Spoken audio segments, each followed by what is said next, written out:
Olá, amigos, amigas da Conção. Hoje estamos aqui conversando um pouquinho, falando de Conção, com meu amigo Fernando Guedes, nosso grande parceiro, que nos conhecemos desde um tempo atrás aí. E o Fernando acabou de ser alçado à presidência executiva da CEBIC. Então hoje, quem sabe seja a primeira entrevista que ele dê, já empossado nessa nova função. Fernando, bom dia. Prazer em tê-lo aqui. Muito obrigado por estar conosco. Muito obrigado por ter aceito esse nosso convite. Já felicitando você e dizendo de quanto foi importante aquela unanimidade quando foi anunciado o teu nome lá na reunião do Conselho da Administração. Você como o novo nosso presidente executivo. Bom dia, presidente. Bom dia quem nos ouve, que nos assiste aqui. Eu que agradeço o convite, José Carlos, por estar aqui com você. Meu sempre presidente, né? Por isso que eu falei. Mas foi uma alegria e uma honra muito grande aceitar essa função, sabe? Eu acho que a responsabilidade, como eu gosto de falar, é do tamanho do desafio que vem pela frente, né? Que é ombrear lá com o nosso presidente Renato Correia na divisão de tarefas aí para profissionalizar e trazer a CEBIC cada vez mais perto do construtor e mostrando o seu tamanho, o seu prestígio e sua autoridade no Brasil. Vai ser um desafio muito grande, mas estamos prontos. Antes da gente falar nisso, que eu quero falar nisso contigo, quero falar bastante disso aí contigo, mas eu queria que você nos contasse um pouquinho quem que é o Fernando Guedes, que advogado, Sinduscom Minas, presidente do Conjur CEBIC, do Conselho Jurídico, né? E chegou até aqui. Conta um pouquinho da tua trajetória. Pois é, José Carlos, eu sou advogado de formação, né? Sou advogado há mais de 20 anos. E em 2006 eu tive a alegria, né, sempre tendo meu escritório, trabalhando para pessoas e tudo mais, mas eu tive a alegria em 2006 de ser convidado para trabalhar para o Sinduscom Minas Gerais, né, no meu querido Sinduscom MG aqui de Belo Horizonte, no primeiro momento para trabalhar na assessoria jurídica das negociações coletivas. Olha só como é que a vida dá volta, né? Minha formação enquanto advogado sempre foi na área tributária. E naquele momento eu recebi esse convite do então presidente Eduardo Cooperman, né? E foi uma felicidade, foi uma alegria. Eu falei, vou, topo o desafio. É uma coisa que eu nunca tinha trabalhado, assim, conhecia, obviamente, de ter estudado, entender como é que funcionava, mas eu nunca tinha trabalhado. E ele me deu essa confiança, né? Toda a diretoria do Sinduscom naquela época, em 2006, quase 20 anos. Aí, de lá para cá, né, atuando, aprendi, né, foram anos de muito aprendizado e como é que eu posso dizer? Foram anos bem movimentados, né, porque a negociação coletiva naquela época, os sindicatos muito fortes, então não havia um movimento sempre muito grande, greves, enfrentamos greves, dissídios coletivos no tribunal, foram anos bem movimentados. Mas aí a assessoria da jurídica das convenções coletivas evoluiu para a assessoria jurídica do Sinduscom como um todo, né? Então, a gente atendendo os associados do Sinduscom e o próprio Sinduscom. E com isso eu conheci a CEBIC, a Câmara Brasileira da Indústria e Construção, né? Uma vez que eu passei a frequentar o Fórum de Advogados da CEBIC, né? Na época, hoje o Conselho Jurídico era o Fórum de Advogados, foi coordenado, né, na época pela Maria Luísa. Então, eu conheci os advogados da CEBIC, comecei a frequentar alguns ENICs, né? O primeiro ENIC que eu fui foi em Brasília, em 2007, ou seja, faz muito tempo também, né? E de lá para cá, fui conhecendo as pessoas, os processos, como é que funcionava e tudo mais. Em 2017, eu tive a alegria de ser convidado por você, que nós estamos conversando aqui hoje, né? Alegria e orgulho de comandar a CPRT, a Comissão de Política e Relações Trabalhistas da CEBIC. Fiquei lá de 2017 até agora 2023. E foram também anos muito bonitos, anos muito profícuos, né? Tivemos a reforma trabalhista no meio do caminho, que foi um desafio muito grande para a gente trabalhar aí enquanto CEBIC. A CEBIC atuou fortemente nesse sentido. Tivemos vários desafios em relação à produtividade, à qualidade do trabalho, né? A qualidade da mão de obra, a valorização do trabalhador, várias ações fizemos nesse sentido aí. Então, é um período que eu guardo com muito orgulho, com muito carinho, sabe, Zé Carlos? Esse período que nós tivemos lá juntos, lá na CPRT, sob na época da sua presidência. E 2023, com atual presidente Renato Correia, me convidou para mudar de função, a assumir a vice-presidência da área jurídica e a coordenação do Conselho Jurídico do Conjur da CEBIC, que substituiu o antigo Fórum de Advogados lá atrás, né? Então, de 2003 até hoje, até agora, junho de 2025, fui presidente do Conselho Jurídico, vice-presidente da área jurídica da CEBIC, e agora, né, desde a semana passada, como você disse, aclamado com muita alegria, com muita honra pelo Conselho de Administração da CEBIC, alçado essa condição de presidente executivo da entidade. Isso aí, eu acho que muito merecido essa coisa. Eu te digo o seguinte, com a experiência que eu tenho disso, não tinha a pessoa mais adequada no Brasil para assumir essa função. Até porque eu queria já até começar por isso, para que as pessoas, a gente fala para um público grande, né? Entender um pouco, porque isso é uma figura nova, né? Sabia que tem 60 e quantos anos? 68 anos. E estamos inaugurando nessa semana aqui vamos dizer assim, a posição de um presidente executivo que a gente não teve até hoje. E como eu disse lá no dia, eu vejo isso aí como uma maturidade da entidade de entrar nessa linha, e eu acho que uma pessoa como você e como o Renato, desprendidas, assim, né, porque essas coisas mexem muito, é muito difícil de se dividir quem vai até onde começa do outro, porque são funções que muitas vezes até se não forem pessoas devidamente maduras, isso aí pode gerar algum tipo de problema. Então, para rapidamente tentar deixar aí para quem está aqui nos assistindo, nos escutando, né? Como é que você diz que será essa tua nova atividade? A função do presidente executivo, até é importante falar aqui, ela vem da reforma do estatuto que aconteceu em 2020, né, Zé Carlos? Inclusive, no momento 18, que 18. Acho que 18, é 20, hein? 18, 18? 18. Ah, tá. Teve outra em 20, mas o presidente executivo já existia desde 18. O É, presidente do conselho era você, inclusive é um legado que você deixou, já preparando a CEBIC para um momento de profissionalização e crescimento lá na frente, exatamente. teve com essa previsão estatutária, né, que se concretizou agora.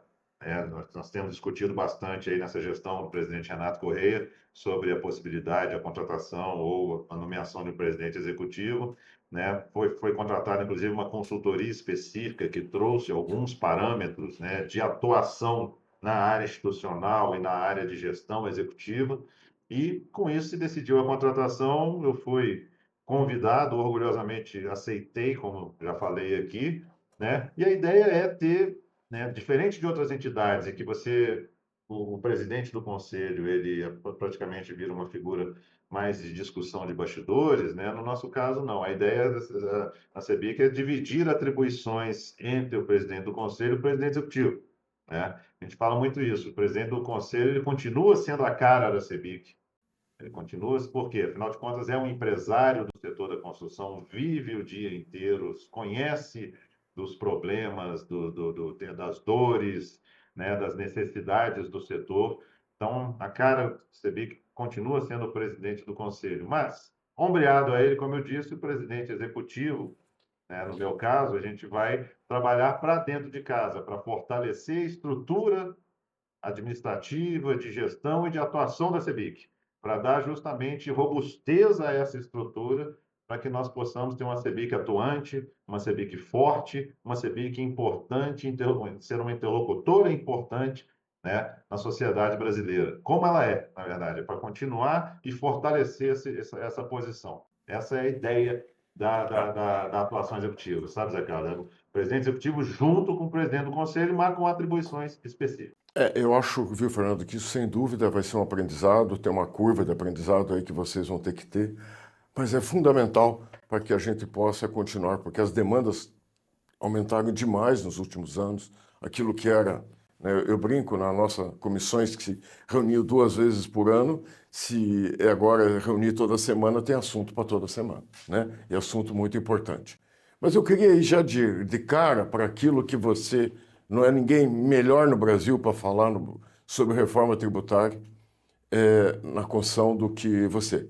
Porque o Fernando, pessoal, ele, como presidente do Conselho Jurídico da CEBIC, ele foi o grande negociador, o grande participante das discussões, seja no Congresso Nacional, seja com outros órgãos de governo, seja com, afinal de contas, com todos os envolvidos nessa discussão. o Fernando que teve o tempo todo ali no dia a dia e continua e continuará em cima disso.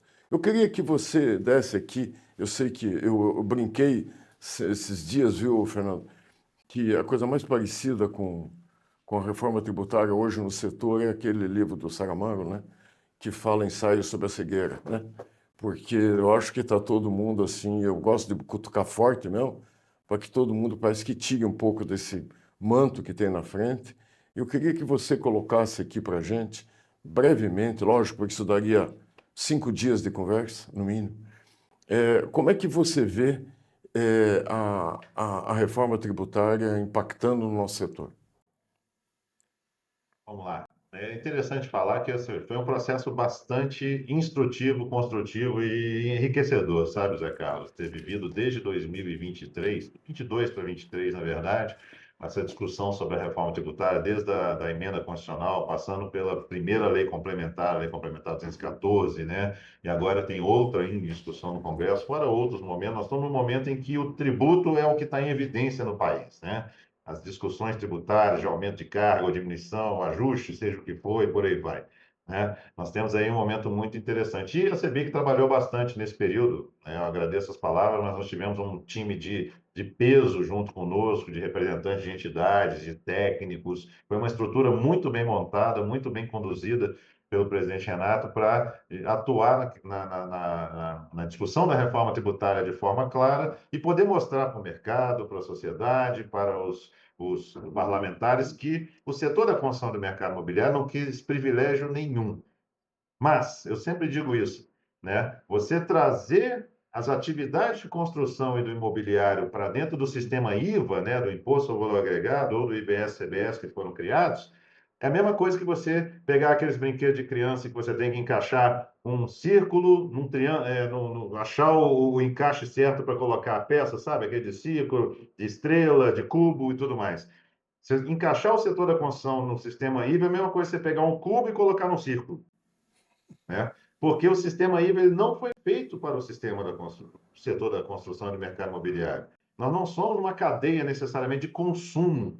E o IVA, o IBS-CBS, é um tributo sobre o consumo, né? O nosso produto é de longa duração, né? O nosso produto ele é desenvolvido, construído, né? Produzido e vendido também em um processo longo, não é exatamente uma caneta, alguma coisa assim, que entre a produção e a chegada no consumidor é um processo muito rápido, nosso é muito longo, e por isso foi necessária a fixação de um regime específico, insisto, não beneficiado, não é nenhum tipo de vantagem para o setor, é justamente para encaixar o setor dentro do sistema IVA. E nesse encaixe do setor, foram feitas três situações que eu considero que são a essência do regime específico, né? Um redutor de alíquota, um redutor de base, Que é o redutor de alíquota, Fernando? dois redutores de base. Né? O Que, redutor de alíquota é que foi previsto que, sobre a alíquota final, modal, que incidirá o IBS e o CBS, algumas atividades terão um redutor de 50% sobre esse percentual que for fixado, né? ou seja, se for 28, a nossa é 14. Para seis setores, né? Para cinco, na verdade. O sexto setor, o setor da locação, esse redutor é um pouquinho maior de 70%, considerando as particularidades do setor de locação, que são ainda mais Claro, específicas do que a claro. atividade imobiliária de construção, por exemplo. Tá, então, o Né? primeiro Então, redutor de alíquota, 50% para incorporação, tá? 50% para incorporação, loteamento, construção, administração e intermediação imobiliária, e Tá, 70% para a locação. tá. Essa é a primeira essência do regime específico das atividades com bens imóveis. O segundo são redutores de base de cálculo. Para as atividades residenciais, né, que envolvam a venda e a locação de imóveis residenciais, seja na incorporação, seja no loteamento, seja na locação, né, existem redutores de base de cálculo. No caso da, da, da, do loteamento e da incorporação, você tem os redutores social e o redutor de ajuste. No caso da locação, você tem só o redutor social. O que é o redutor social? É o redutor fixo que incidirá sobre a operação relativa, no caso da incorporação e do loteamento, a imóveis novos. Então, se eu construir um imóvel em incorporação ou desenvolvi um lote em loteamento, a sua venda, a sua primeira venda, a venda do imóvel novo, terá um redutor específico, no caso da incorporação de R$ 100.000 e no caso do loteamento de R$ 30.000. Ou seja, eu vendi um imóvel, eu tenho uma alíquota reduzida em 50%, e nessa base de cálculo ainda eu reduzo em R$ 100.000 o valor quando eu for vender. E de R$ 30.000 se eu estiver vendendo o lote, e R$ 100.000 se eu for um imóvel, um prédio, uma casa. Isso se chama redutor social, são Tá. redutores FII previstos em lei de 100 mil e de R$ 30.000. E no caso da locação, R$ 600 por mês, né, pelo pagamento da locação. R$ 600? 600. Eu pensei que fosse até 400, então são R$ 600. R$ 600, né? Tá, Houve uma alteração no final, na última versão da que lei. bom. Isso ajuda muito, viu, Fernando? Eu vou só fazer um parênteses aqui, que são aquelas coisas que as pessoas só veem problema, mas eu vejo soluções. Os R$ 600 cai como uma luva para viabilizar a locação social. Né? Porque o que o Fernando está dizendo? Que se você tiver uma locação de R$ 1.000, você tem a alíquota reduzida em 70% e você vai reduzir 600 de 1.000. Então, ou seja, você vai pagar uma alíquota sobre 400, reduzida em 70%. Como você tem alguns créditos, isso aí é uma conta que todo mundo que está pensando no assunto, que pense com carinho, porque eu acho que pode ser um grande negócio para o futuro. A locação ela tem uma especificidade maior ainda do que o setor da construção e do mercado né, da incorporação do loteamento, porque ela tende a ter poucos créditos, especialmente se o imóvel Sim. já foi um imóvel maturado, um imóvel antigo, né, já construído há muitos anos. Né? Então, ela teve um tratamento um pouquinho Mas é diferente, que, mas né, não Fernando? diferenciado em relação aos outros por isso. Mas é que é o seguinte: se as pessoas construírem para alugar, elas têm um enorme de um crédito. Então, vamos dizer. Mas não, eu acho que não vamos entrar muito aqui, senão a gente não vai ter tempo. Voltamos outro dia para aprofundar um pouquinho mais. Hoje, se algum empresário chegasse para o Fernando, meu Deus, o que eu faço? O que você diria? Reze 3 Ave Maria, 5 Pai Nosso, ou faz o quê? Depois de rezar as 3 Ave Marias do Pai Nosso, pensar no seu negócio lá na frente, porque nós temos muitas decisões que a gente vai tomar hoje que elas terão implicação após a entrada em vigor da reforma tributária, que começará em 2027. Isso eu acho que você está tocando um ponto fundamental. Eu queria que você até repetisse isso. O que você quer dizer com isso? Não, eu quero dizer que, como o nosso setor é de longa maturação, quando a gente começa a pensar o nosso produto, a gente já tem despesas, já tem movimentos, né, de concretização desse produto, desde já, e essa maturação, esse desenvolvimento, melhor dizendo, ele é de longo prazo, ou seja, as decisões que nós tomamos hoje e as ações que nós tomamos hoje, elas terão implicações que virão depois da entrada em vigor da reforma tributária. A gente tem que pensar muito bem qual, na precificação, no desenvolvimento, na viabilidade tributária do nosso empreendimento. Por que eu falo isso? Porque a gente pensa no empreendimento no momento tributário atual, mas ele pode ter etapas no momento tributário novo. E o momento tributário novo é uma incidência nova. De cara, eu já falo, Zé Carlos, o RET, a partir de 1º de janeiro de 2027, ele será alterado, ele não será o mesmo RET que nós temos hoje. Por quê? Porque compõe o RET o PIS e o COFINS. E o PIS e o COFINS serão extintos em 1º de janeiro de 2027 e substituídos pela CBS, a Contribuição sobre Bens e Serviços Federal, o imposto não cumulativo, o tributo não cumulativo, que tem aquelas regras próprias que a gente falou aqui rapidinho, né, da essência, que serão apuradas lá na frente. Então, né, o incorporador e o loteador, principalmente esses dois, em 1º de janeiro de 2027, eles terão que tomar uma decisão. Se eles continuarão no regime que eles começaram o empreendimento deles, né, porque tem uma proposta de transição lá colocada, ou se eles já entrarão no regime novo no que diz respeito ao CBS, à CBS pelo menos.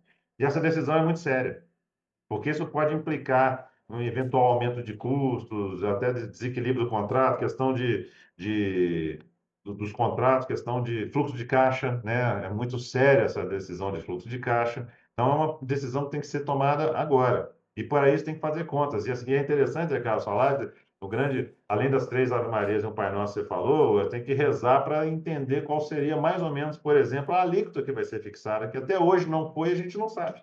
Isso eu acho que é uma coisa importante, pessoal.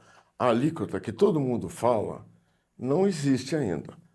1º de janeiro de 2026 será criada uma alíquota teste para ver, na verdade, vamos pensar como pensa quem vai ter a caneta no momento seguinte. Ele vai botar 1%, aí vai fazer um teste com 1%. Ao ele fazer um teste com 1%, ele tem o tamanho da base. Como ele não vai querer perder a arrecadação, ele vai criar uma alíquota em cima dessa base que fecha a conta da despesa dele. É muito lógico isso para mim. É muito lógico, é isso que vai ser feito. Então, a partir disso, que efetivamente nós teremos a alíquota que vai valer. Deixa que eu falo isso aí, que eu acho que é uma coisa muito mais de prática e de vida. Mas Fernando, quando a gente está falando com o empresário, você tocou um ponto do RET. O RET, eu optei por uma obra hoje. Em 2026, 2027, eu mudo a minha tributação ou vou até o final da obra da mesma forma? Em 26, não. 26 é o ano teste, como você falou, vai ter uma alíquota de 1%, mas essa alíquota a gente fala que ela é eminentemente escritural, ela não vai ter efeito financeiro. Por quê? Porque os valores que seriam devidos de IBS, CBS a 1% serão compensáveis com tributos federais. Ou Tá. seja, é um teste mesmo, é para testar sistemas, testar notas fiscais, testar fiscalização, testar arrecadação. O ano de 26 vai ser para isso. Já em 1º de janeiro de 27, está previsto lá a entrada em vigor da, PIS, da CBS, extinguindo PIS, COFINS, reduzindo IPI e IOF seguros, e entrando em imposto seletivo também, vai ser um momento em que a legislação prevê que o incorporador, o loteador, ele vai poder fazer uma opção. Mas isso eu acho que é importante. É só dos novos empreendimentos ou do que ele está carregando? Não, do que ele está carregando também. Também. E aí, vou dizer o seguinte, só para dar alguns exemplozinhos das confusões que isso pode gerar, né, Fernando? Eu vendi mais, eu vendi menos, eu comprei mais, comprei menos. Uma coisa que eu falo muito, Zé Carlos, sobre a reforma tributária é o seguinte: a nossa viabilidade ela vai ter que ser de fato por empreendimento como um todo e não por produto.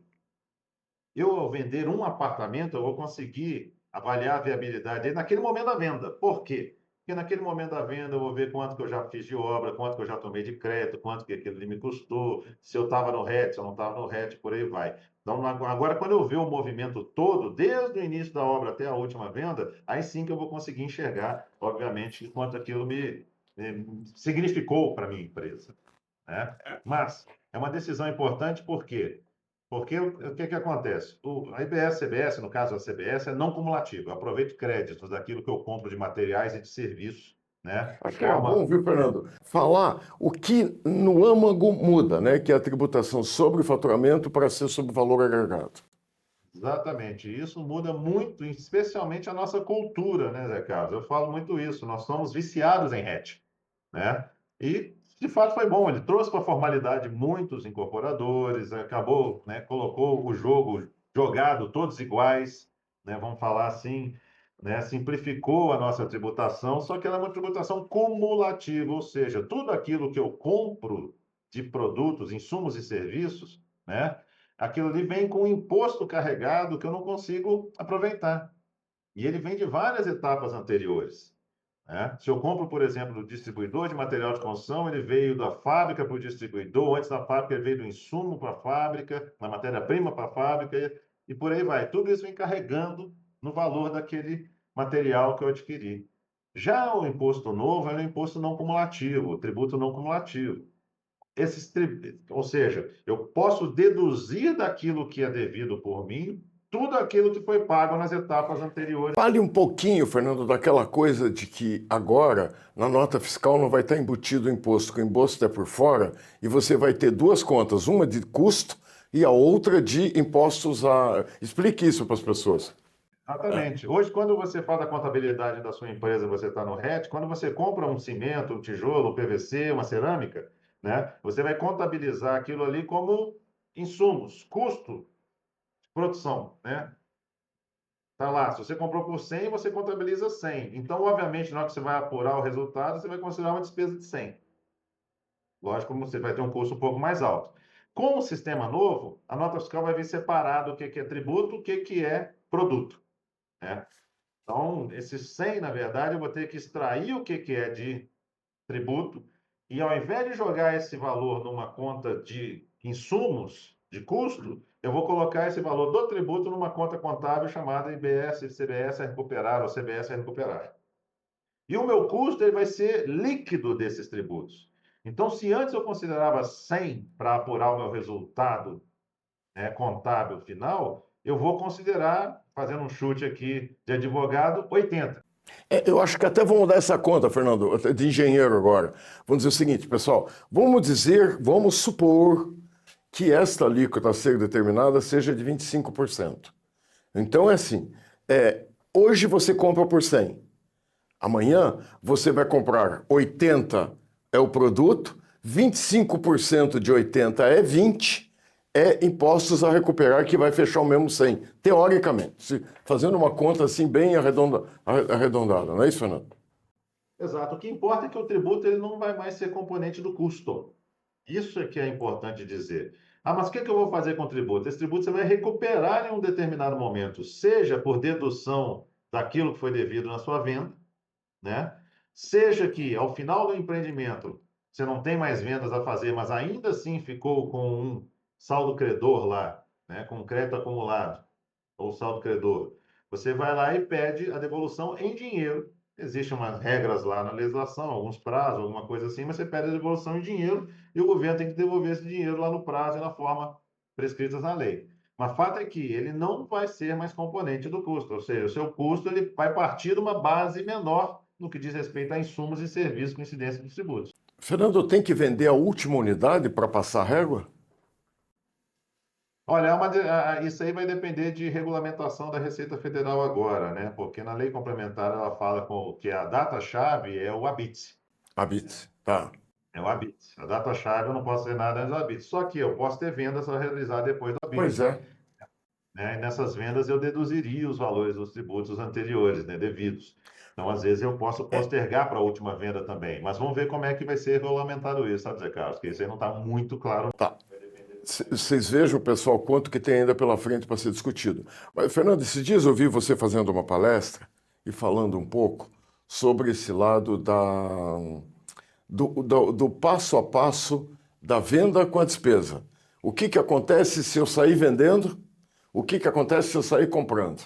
Né? E o que que vai acontecer ao longo do tempo? Então, porque isso eu acho que é um ponto fundamental também que o povo ainda tem que entender. É importante entender que o impacto de fluxo de caixa vai ser muito relevante em relação à gestão financeira e tributária das nossas obras aqui para frente. Por quê? Porque quando eu adquiro insumos, né, eu, adquirente, eu, construtor, eu, incorporadora, eu, loteadora, eu que estou pagando os impostos referentes àquela aquisição.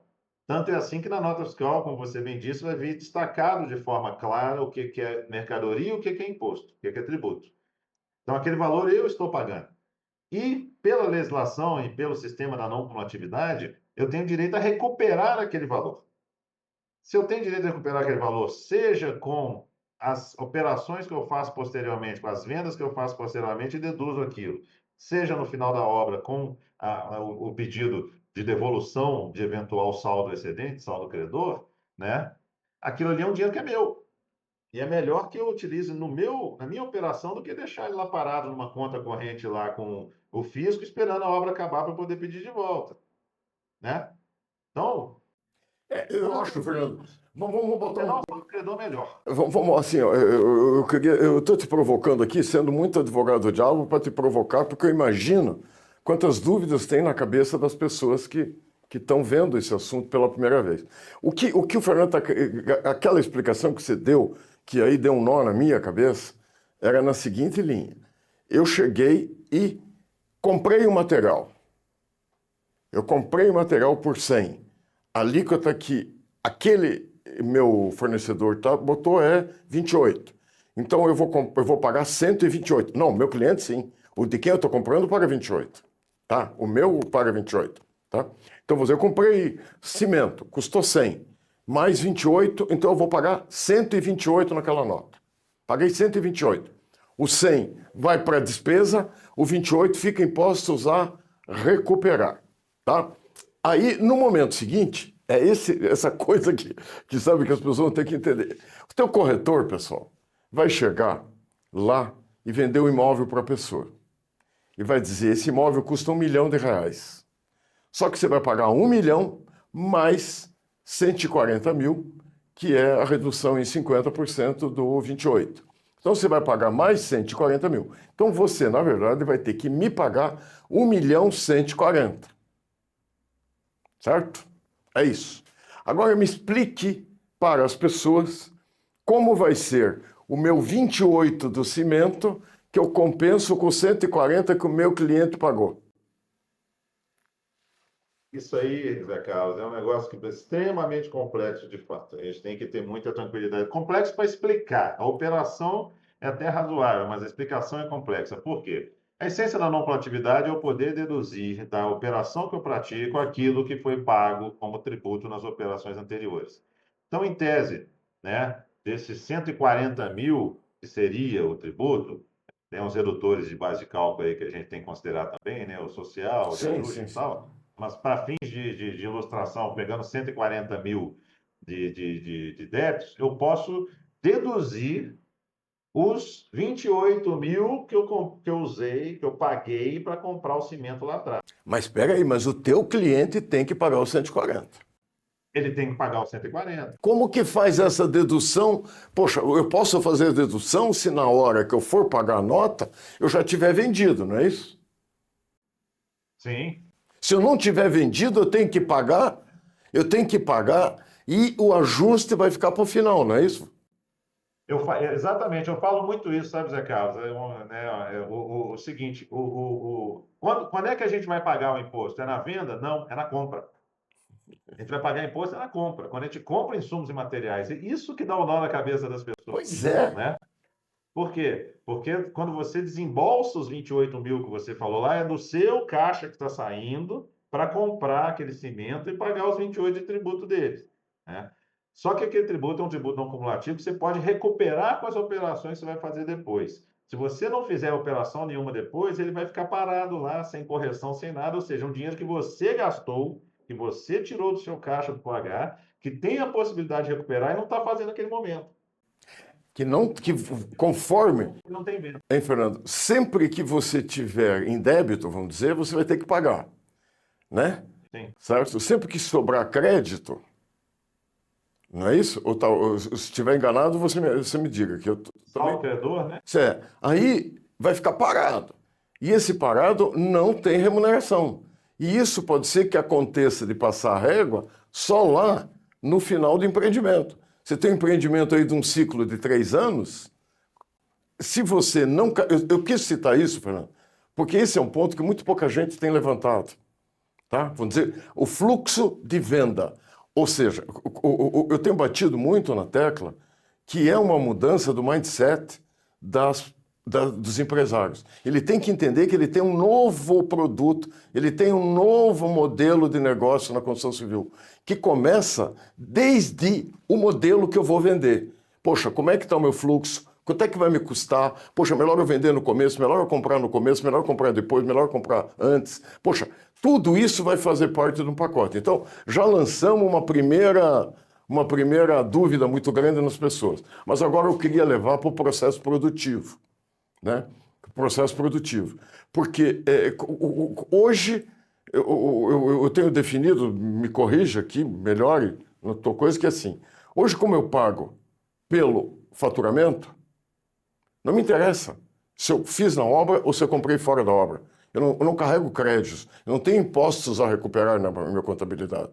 Então, quando eu pago lá, eu pago sobre o faturamento. Agora, é a mesma coisa. Se eu comprar de fora, está carregando imposto. Custa mais caro, mas ele carrega imposto. Se eu fizer na obra, como não está carregando imposto, eu vou ter que pagar o equivalente do lado de cá. E aí, eu chego no final, fica do mesmo jeito.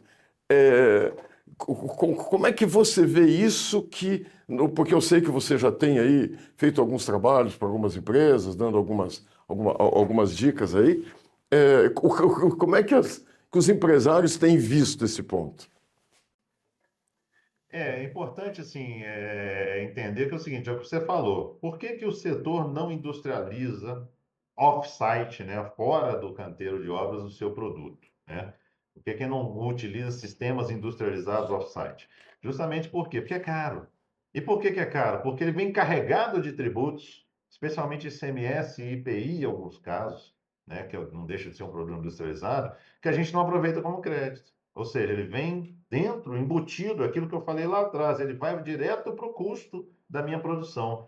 E com isso eu aumento o custo de produção, fica inviável. Eu prefiro trazer e fazer dentro de casa toda aquela manufatura, né? Que a gente conhece, que inclusive nós temos problemas hoje de mão de obra qualificada por conta disso, né? Mas é mais eficiente do ponto de vista financeiro tributário, só isso. Mas agora, do ponto de vista de produção, não.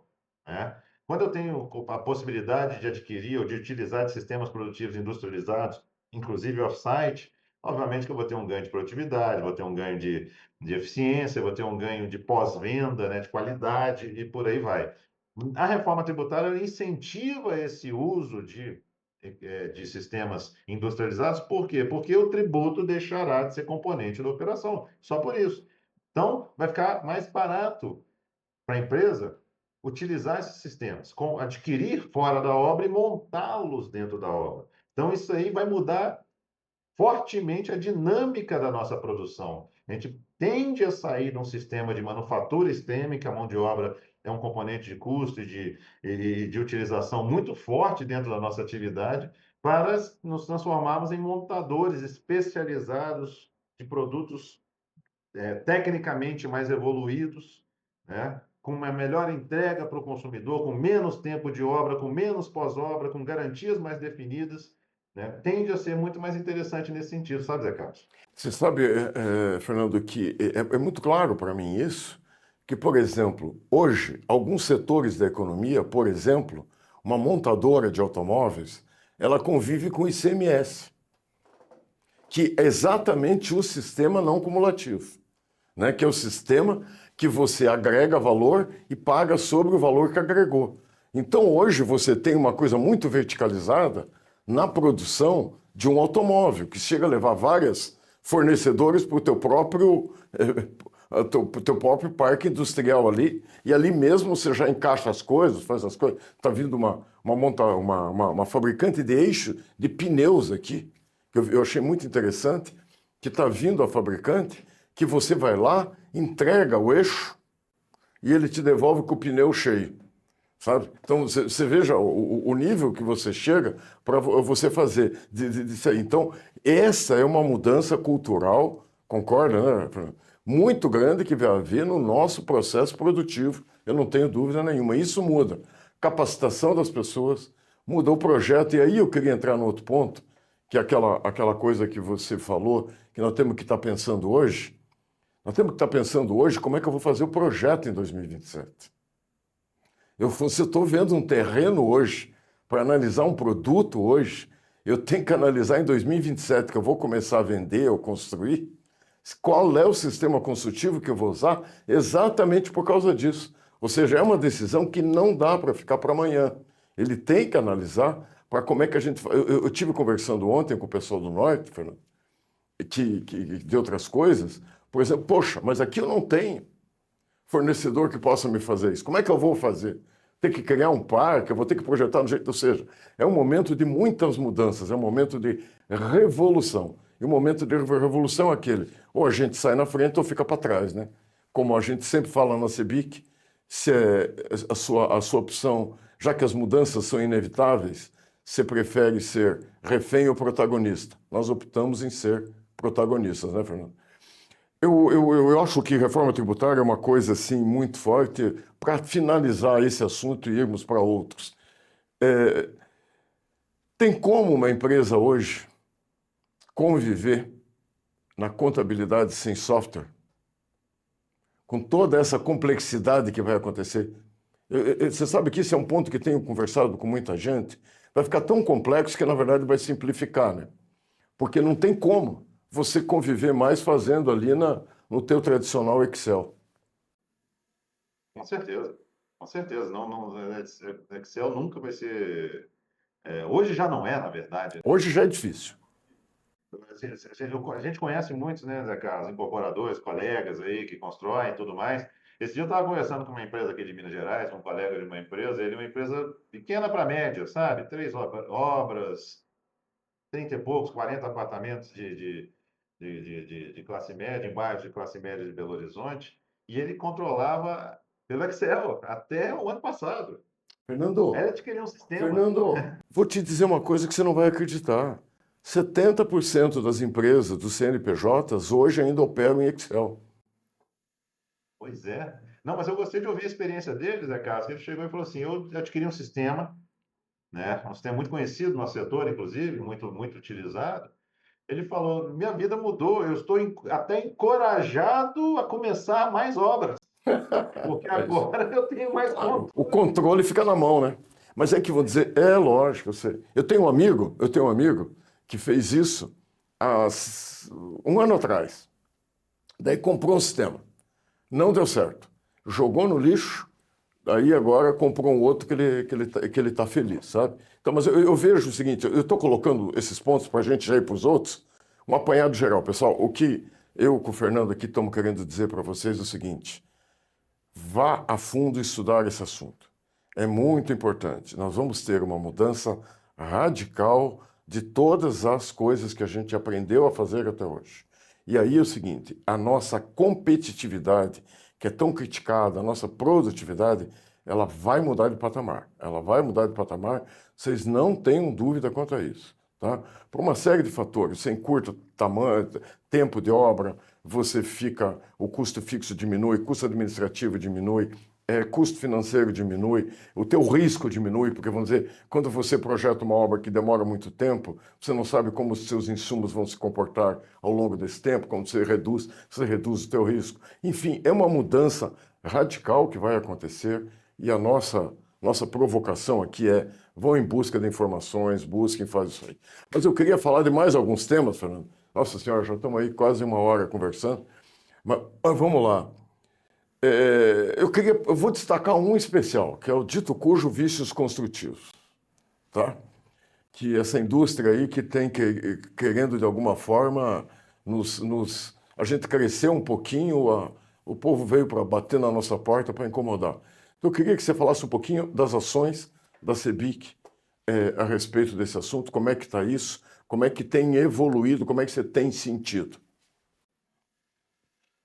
Bom, Zé Carlos, a CEBIC tem uma atuação muito forte há alguns anos já sobre esse assunto, desde que esse assunto explodiu lá em 2018, a partir de 2018, na verdade, né? Nós tivemos um pico aí em 2020, 2021, É. né?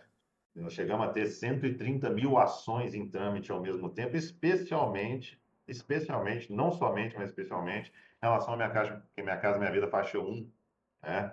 Faixa 1, e a gente viu aí, infelizmente, alguns movimentos não muito adequados, né, de grupos de advogados, de síndicos, de pessoas que tinham interesse, na verdade, era no ganho financeiro em relação à operação, e com isso foram criando, digamos assim, situações que não, de fato, não eram vícios de construção, mas sim defeitos. Quando existiam, eram defeitos de uso, de falta de manutenção, de longevidade do imóvel, que é natural dentro do nosso setor. Mas, diante da enxurrada de ações que foram.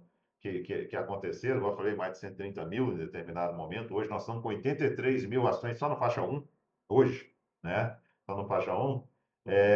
Houve uma formação de jurisprudência, a gente vai infelizmente, é um primeiro momento negativo ao nosso setor, né? Mas que nós estamos trabalhando muito fortemente agora em orientação às empresas, orientação ao judiciário, orientação técnica, às perícias que devem ser feitas para que seja, de fato, demonstrado de forma adequada e correta o que é aqui vício e o que não é. E outra coisa, se existir o vício também, que ele seja permitido à construtora, dentro dos prazos de garantia, dos prazos prescricionais previstos na legislação, efetuar os reparos necessários. Pois o grande estímulo que existe hoje a essa indústria é a conversão desses ditos reparos, de ditos vícios construtivos em indenização em dinheiro, né? Indenização em dinheiro. É muito comum. Quando você pega uma ação dessa de vícios construtivos, que você vê que é claramente uma ação temerária em relação à discussão, já na peça inicial, o advogado já fala: não quero acordo, não quero conserto, eu quero dinheiro. Ele está reclamando de um defeito que ele não te permite consertar, não é isso? E aí quer indenização e danos morais sobre aquilo. É piada. Sabe o que é interessante, Zé Carlos? A gente vê casos aí que na peça inicial eles falam que de fato o prédio está em ruínas, é inabitável, não dá como ficar. Eles podem, é perigoso, a qualquer momento pode cair, mas pede indenização e dinheiro, não deixa Não consertar. Eles deixa de falam: olha, consertar. O prédio pode cair, mas eu quero meu dinheirinho. E, Fernanda, você sabe que eu sempre lembro de uma decisão de um juiz que, ironicamente, ele fala que, engraçado, todas as cortinas desse prédio são iguais, né? Porque o cara, na ação que ele fez assim, em escala industrial, ele esqueceu de trocar a foto, né? Nós temos uma questão muito interessante, porque são os, primeiro, os pareceres, vou chamar de parecer técnico no primeiro momento, que são aqueles que são juntados às ações para que justificam a existência dos falaciosos vícios construtivos. Nós identificamos aí, Brasil afora, muitos laudos repetidos, muitos laudos falsos, né? Laudos que de uma unidade utilizada em várias, sabe? Isso, infelizmente, a gente mostrou isso para a Justiça de forma clara e hoje está muito claro, inclusive, o Conselho de Justiça Federal até tem uma recomendação ao juiz que observem isso, tem um laudo, uma quesitação padrão para as perícias, que o laudo seja cuidadoso nesse sentido para contrapor esses pareceres que são inadequados, né? Mas, ao mesmo tempo, presidente Zé Carlos, né, nós estamos aqui conversando bastante com órgãos técnicos de engenharia, com entidades técnicas de engenharia, né? O IBAP, o Instituto Brasileiro de Engenharia e Perícias, Perengiaria, né, de avaliações de perengiaria, é um parceiro muito importante nessa jornada, tem feito trabalhos técnicos muito interessantes, tem orientado bastante os peritos para que eles entendam que a perícia, especialmente no caso de Minha Casa Minha Vida Faixa 1, ela é uma perícia específica, ela tem questões a serem observadas, são próprias do sistema construtivo faixa 1 e da utilização desse imóvel, né? Então, essa conversa com o IBAP, com CREA, com CONFEA, com outras entidades da engenharia também tem sido muito profícua, sabe? Muito interessante, porque um dos maiores problemas que nós temos está justamente nos laudos. Claro, claro, claro. Claro, claro. Eu te diria até o seguinte, né, Fernando?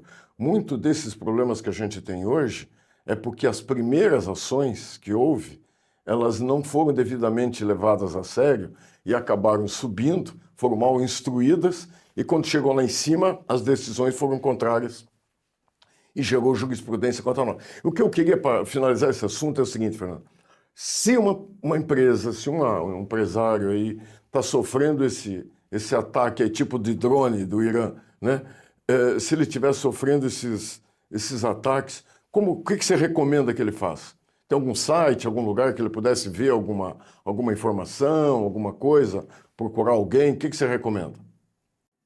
Nós temos na CEBIC esse projeto Vícios Construtivos, está no seu segundo ciclo, né? O primeiro ciclo foi entre 2019 e 2021, né? Que a gente tem um grupo grande de empresas que está atuando conosco, em que a gente troca experiências, troca ideias, troca decisões, traz essa informação técnica. Nós temos uma biblioteca muito boa de decisões, pareceres, né? E orientações para essas empresas.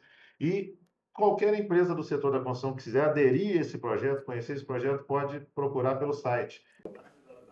Não, a gente está passando aqui o site e as pessoas daí já podem entrar em contato com ele direto e já tem essas informações daí. Lá tem todas as informações, tá? Tem todas as informações. É um projeto muito interessante e as empresas que quiserem participar dessa discussão, que é muito enriquecedora, tem ajudado muitas empresas, né? Podem acessar lá e ver como é que participa, que nós estamos à disposição.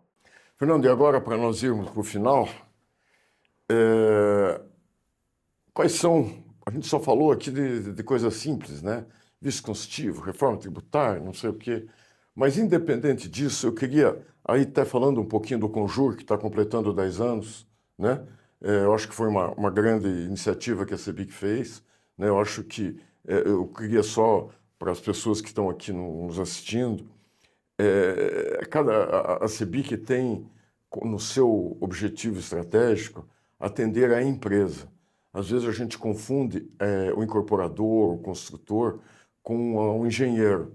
O engenheiro é uma das peças dentro de de um CNPJ. Você tem lá o advogado tributarista, você tem a área trabalhista, ambiental, tem a capacitação, inovação, financeiro, projeto marketing. É uma multidisciplinar que a gente tem lá dentro. Então, exatamente, o Conjur, quando foi criado, foi sair daquela coisa de uma caixinha e sim expandir como um assunto estratégico de dentro de uma incorporadora, de dentro de uma consultora. Como você vê,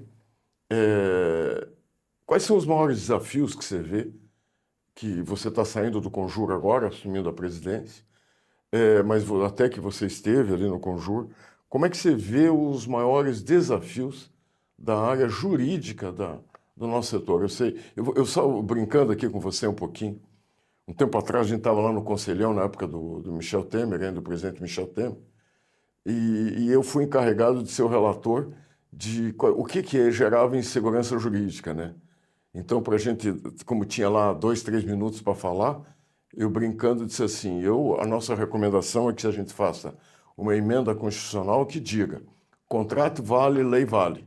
Se fizesse isso, resolvia tudo, não é isso? Mas, brincadeiras à parte, o que você acha que seriam os próximos desafios que a gente vai ter pela frente? A gente vê uma reaquecida nas ações trabalhistas, né? A gente está vendo algumas coisas. O que você sinta aí, lista aí, sem precisar nem aprofundar, mas o que você vê os maiores riscos que a gente tem?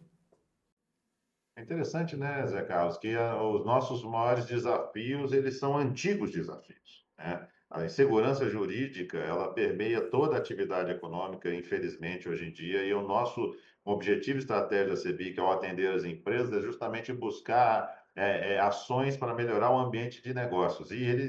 Para melhorar o ambiente de negócio, você passa necessariamente pela segurança jurídica, respeito aos contratos, observância das leis, né? E previsibilidade. Segurança jurídica é previsibilidade, né? Quando você falou no trabalhista aí, uma coisa que infelizmente a gente sabe quanto vai custar a contratação de um empregado quando a gente inicia o contrato de trabalho, mas quando ele termina, a gente não faz a menor ideia de quanto isso vai custar para a empresa. Porque pode vir uma ação, pode vir alguma coisa, um entendimento pode mudar, alguma coisa nesse sentido que vai levar a empresa a essa insegurança, essa incerteza, essa falta de previsibilidade. A nossa luta é por isso. No caso dos vícios construtivos, por exemplo, o que leva toda essa discussão? É um entendimento jurisprudencial sobre a aplicação do prazo prescricional, né? A gente tem lá no Código Civil a previsão da garantia da empreitada de 5 anos, solidez e segurança, e a gente tem no Código Civil a prescrição por responsabilidade civil geral, que é de 10 anos. Então, são dois prazos que nós estamos trabalhando. Só que a jurisprudência hoje ela não é muito clara em qual que é o termo inicial para a contagem desses dois prazos, tanto de 5 quanto de 10 anos, né? Tem gente que fala que é do conhecimento do dito vício construtivo, tem gente que fala que é da BITSE, tem gente que fala que é do momento em que ele acionou a construtora para consertar o vício construtivo, ou dito vício construtivo. Então, essa insegurança leva a construtora, a incorporadora, a trabalhar com aquele cenário de que ela não sabe. Ela pode entregar um empreendimento hoje, daqui a 10, 15 anos, receber uma ação milionária, né, requerendo o pagamento de indenização por supostos, vício construtivo. Ela não tem nem, às vezes não tem nem mais condição técnica de identificar qual que é a origem daquela patologia. Mas isso por conta de uma interpretação que gera imprevisibilidade. Acho que o nosso maior desafio é buscar alternativas jurídicas para trazer previsibilidade para o nosso negócio. Eu poderia citar 200 aqui. Tá. Então, viu, Fernando, você tocou no ponto que desde que foram as minhas primeiras experiências, como esse grupo que vive em torno, sugando, sabe, tirando de quem está ali trabalhando sério, vive. Ele vive sempre da coisa imprecisa, né? A legislação, de alguma forma, sempre é feita por interesses óbvios, de uma forma não muito clara. Ela não é aquela, é claro, óbvio, lulante. Não existe isso na lei. Exatamente isso que você está falando é fundamental. Eu não sei para quando começa. Semana passada eu estava num evento falando com uma empresária, para de 25 anos, ela recebendo uma ação. Você veja, né? Então, vamos dizer, só que daí entra lá, não, porque foi depois que viu e eu comuniquei, porque, sabe, são coisas assim que você cria e sempre O nosso judiciário tem um dado que a gente esqueceu, né? Mas deve ser coisa aí de 2000, entre 2000 e 2010, de um livro feito pelo IPEA, me esqueço o nome dele, Zamberli, né? Uma coisa assim, que ele fez um estudo de todas as decisões de primeira instância e 85% das decisões não levavam em consideração os contratos e levavam, sim, o uso social do contrato. Ou seja, você coloca um componente, daí pode tudo que está na tua cabeça e o contrato passa a não valer absolutamente nada. Função social do contrato. Só dar mais um exemplo aqui, presidente, desse assunto para a gente encaminhar. Em 2018, após, inclusive, muita luta, muita discussão, muito debate que a CEBIC participou fortemente, foi editada, né, foi promulgada a Lei do Distrato, né, Lei do a extrato. apelidada Lei do Distrato, que ela coloca lá, inclusive, percentuais, né, limite para devolução de valores por conta do rompimento do contrato por parte do comprador. Né? Se tiver patrimônio de afetação é até 50%, se não tiver 25%, né? Vamos deixar claro esse ponto, Fernando. Na verdade, a empresa pode se ressarcir das despesas auferidas em até tanto por cento, certo? Não vou dizer, não é que seja eu vou lá e pego. Não, eu posso, porque eu tenho despesas que ultrapassam esses números no instante que eu chego. E vendo o imóvel e tenho que pagar o corretor e marketing 8%, certo? Eu já gastei. Já gastei. Se depois eu destratar, eu perdi esse dinheiro aqui. Só que isso muitas vezes é superior ao próprio 50% que o meu comprador fez.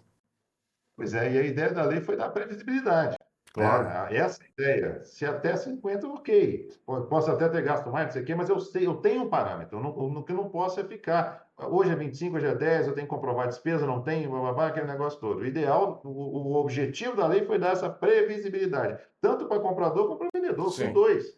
Né? Se eu decidir destratar, eu como comprador decidir destratar, eu vou saber claramente que eu posso ter uma retenção do valor, por conta disso, etc. Isso me dá previsibilidade. Só que, infelizmente, hoje nós temos decisões judiciais contrariando a disposição da legislação, dizendo que ela não cumpre a função social do contrato, né? Ela não deixa o contrato cumprir a sua função social, né? E que, por isso, os percentuais necessariamente devem ser menores, né, para observar uma razoabilidade em relação ao poder econômico do incorporador contra a falta dele pelo comprador. Então, Eu acho sensacional esse tema aqui para a gente encerrar a nossa conversa, Fernando. Sabe por quê? Eu estava presidente da CEBIC durante a pandemia. Além de ter sido um período dificílimo, pessoal, né, de enfrentar toda aquela coisa que era nova, aquele tsunami que estava vindo para cima da gente. Mas depois, quando eu analiso o aprendizado, porque também deixou um legado de aprendizado, obviamente, uma das coisas mais importantes que teve na pandemia para a construção e principalmente para o emprego e para o nosso trabalhador poder levar comida para casa foi o distrato. Naquele momento de março de 2020, se as regras fossem as anteriores e não houvesse penalidade, 100% dos compradores teriam rescindido seus contratos, pego o que pagaram, botado no bolso, porque ninguém sabia o que viria pela frente. A recomendação do economista na televisão, todos eles era essa: rescinda os teus compromissos, põe dinheiro no bolso, que você vai ver o que vai ficar para frente. E aí, quebraria todo mundo, os empregos iriam todos para o espaço, e eles teriam perdido a oportunidade da valorização que teve os seus imóveis naquele período. Porque nunca valorizou tanto um imóvel como no período da pandemia. Ou seja, o comprador teria perdido, o trabalhador teria perdido, a economia teria perdido, todos teriam perdido. E aí alguém vem dizer que essa lei não cumpre uma função social, é não ter noção da vida, né, Fernando? Isso aqui às vezes me deixa demais indignado de quanto a isso aí, até perco a calma de vez em quando. Fernando, muito obrigado, meu amigo. Vamos voltar outra vez aqui. Parabéns pela tua assunção aí à presidência executiva da CEBIC. Você sabe que pode contar com os amigos, tenho certeza, todos que estão aqui nos assistindo são parceiros teus, torço por você e vamos em frente, porque a construção para nós é uma paixão, né? Tenho certeza disso, Zé Carlos. Obrigado aí pelo convite, né? Mais uma vez agradecendo a você e a todos pela audiência aqui. Parabéns pelo projeto, né? Muito importante isso aí, porque debater a construção hoje no país é mostrar para a sociedade a importância que o nosso setor tem, importância econômica, importância social, né? Muito importante. A casa própria, né? Você vê uma pessoa adquirindo ou recebendo a sua casa própria, a sua primeira moradia, a felicidade, o impacto que aquilo tem na vida dele. Da mesma forma, você vê uma estrada asfaltada, um saneamento chegando, alguma coisa assim que muda a vida das pessoas. A construção, de fato, muda a vida das pessoas. Ponto de ônibus coberto. Um ponto de ônibus coberto.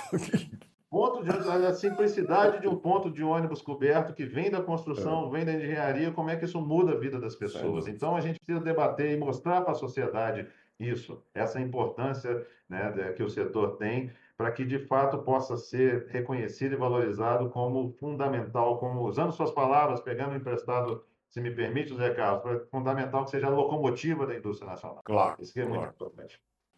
Fernando, muito obrigado do fundo do coração, tá? Obrigado, parabéns por toda a atuação ao longo desses anos aí. E vamos em frente que temos muito para fazer. Grande abraço.